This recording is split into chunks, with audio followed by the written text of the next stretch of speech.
Cyberpunk 2077 had a lot of hype around it for years before its release. So much hype that it easily rivaled the likes of GTA 6, which was a good thing, as it was going to be a direct competitor. We all know the story though, lots of delays, game comes out on all platforms and is broken across the board, infamously broken even, especially on last gen. 4 years, many patches, and a critically acclaimed DLC later, I finally played it and quickly developed an obsession. Will never fade away. I have had this video on my mind for a while now. I actually haven't played Cyberpunk in a few months because I pretty much finished it. I played through it twice.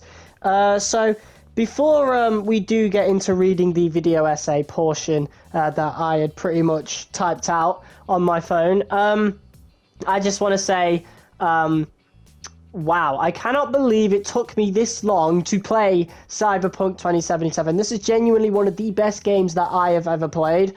And, like, you know that when, as soon as you finish a game, the first thing you do is restart it. You just start a new save and do it all over again. Genuinely, I love this game. It is one of my favorites ever. So, let's just get into it, because, yeah, Cyberpunk 2077, if I haven't already made it clear, is a really fun game. But it isn't as simple as just being a fun game. Many open world games can be fun, but the best games immerse you in their worlds, and Night City is one of the best worlds yet, and really works with the story, instead of just being the stage for one. It's a city drowning in self-modification, corporate meddling, sex obsession, and gang warfare. It really makes you believe that this is where the world in real life is heading, with us sticking a computer in our heads and having our minds be the property of the rich. Cyberpunk 2077 ends a personal trilogy for me, starting with Watch Dogs, which introduced CTOS, a surveillance system which essentially invaded many people's privacy through cameras throughout cities, their own homes, and even their own phones. Black Ops 3 takes this concept further, with the Coalescence Corporation selling products that literally modified entire body parts with electronic devices, including a direct neural interface, or DNI, which is implanted into your spine, connects to your eyes, and more importantly, your mind. Meaning these corporations could essentially monitor your every thought, and that was what the intention of DNI was, or at least that's what Sebastian Kruger in that game claimed it to be.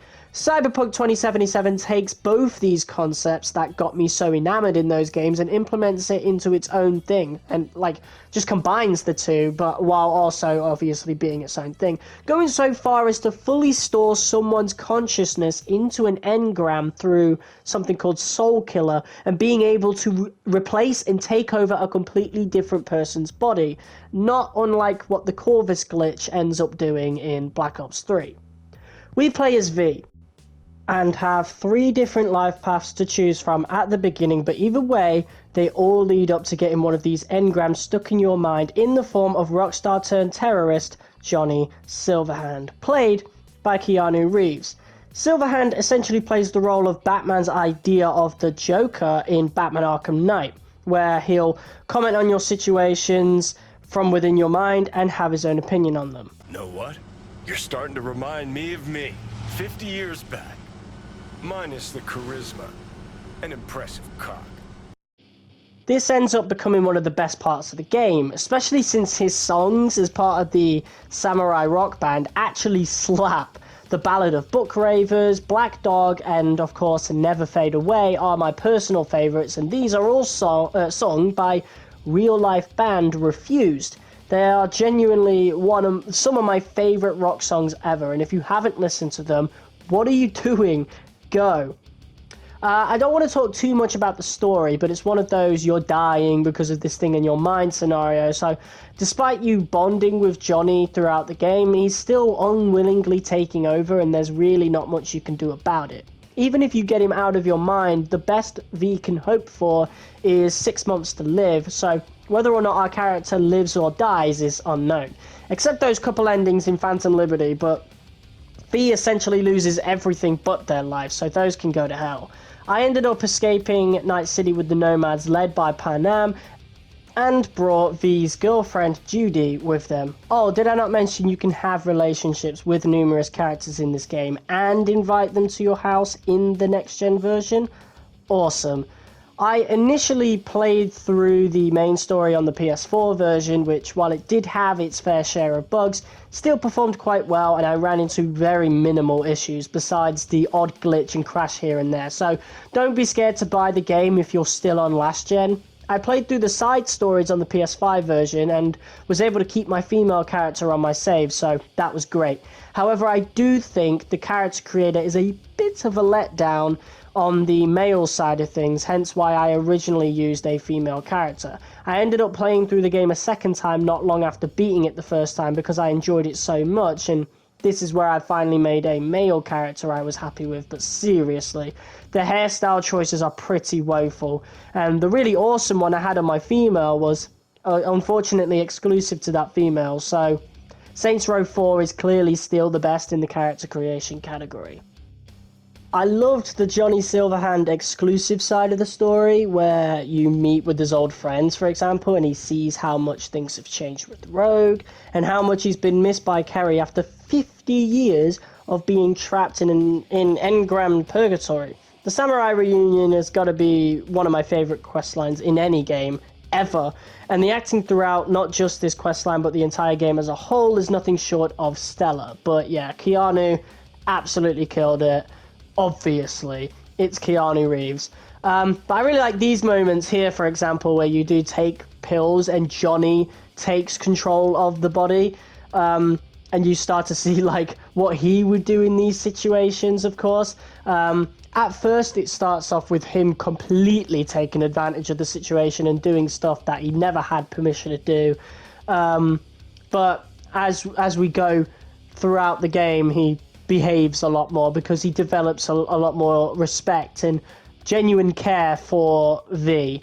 And yeah, it's just a really cool detail. It's a really good progression of that relationship in this game, especially since like you spend all your time with him, so you should be able to see a good progression. And yeah, he does his job really well, Keanu. The writers at Cyberpunk, at CD Projekt Red, did an amazing job with this game. And yeah, obviously it was a no-brainer that I was going to get obsessed with it.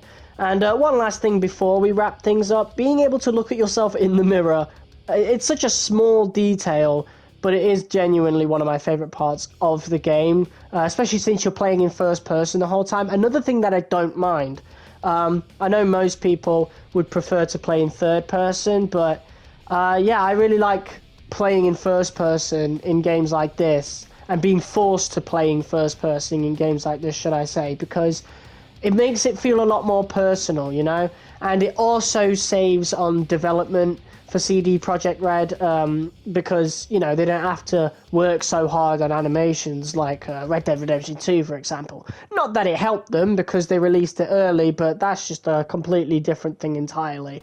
As of right now, and as of forever, because neither version are getting updated anymore, both versions of the game are in a great state. Again, minimal bugs. The last gen version has some crashes here and there. I don't remember having any crash on the actual like next gen version, which continue to receive more updates. So you'll get different features. I think the cyberware is awesome, especially the mantis blades. That's what most people use. But I think there's the Sandervesten as well, which slows down time. That combined with the mantis blades, such a fun time. I actually really didn't use cyberware all that often at all in my last gen playthrough, but on the next gen one, yeah, for sure. So all in all, I really enjoyed my time with Cyberpunk 2077, but with 2 back-to-back playthroughs and 70 hours notched up, I felt satisfied with moving on for the time being, and now I look forward to a sequel. I just hope it doesn't take damn near a decade to see it. What are you gonna do? Cross your legs and meditate till they drop dead? Wish you'd drop dead.